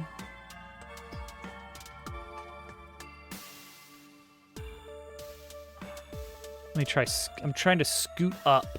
I'm scooting up the image.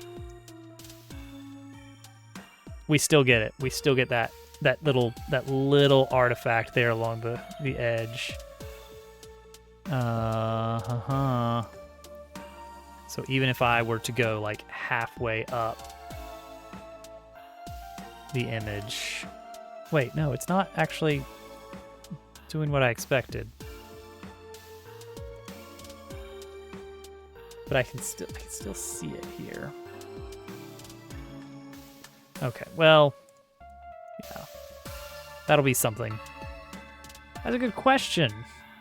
Who knows? That's probably, well, so there's the image, the actual PNG import rules and how that's compressed and everything. And that's just the default that Godot uses. But then there's also the mesh. I'd be interested to see, like, is that present? Yeah, gosh, MIPS. That's for another time. For right now, we're raiding out. This is a necessary thing for the start of the game. So this may be the main thing we work on artistically on stream for a bit, is the opening story. I think we would need like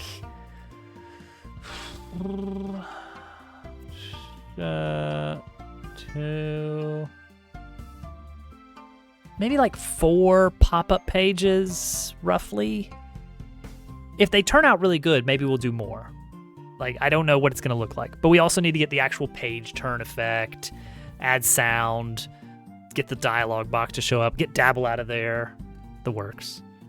I'm excited. This actually turned out how I kind of envisioned it, which I'm very excited about. Because with shaders, that's a big undertaking.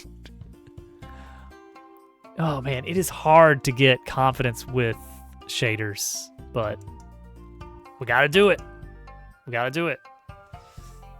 That only took 2 hours. All right, have a good night, everybody. I will be back on Wednesday for more of this. And then I'll do a little bit of work off stream on some other stuff related to the prologue. There's a lot to be done. And then we need to do chapter 2 at some point. Is that on stream? Is that off stream? I don't know. I don't know what we're doing.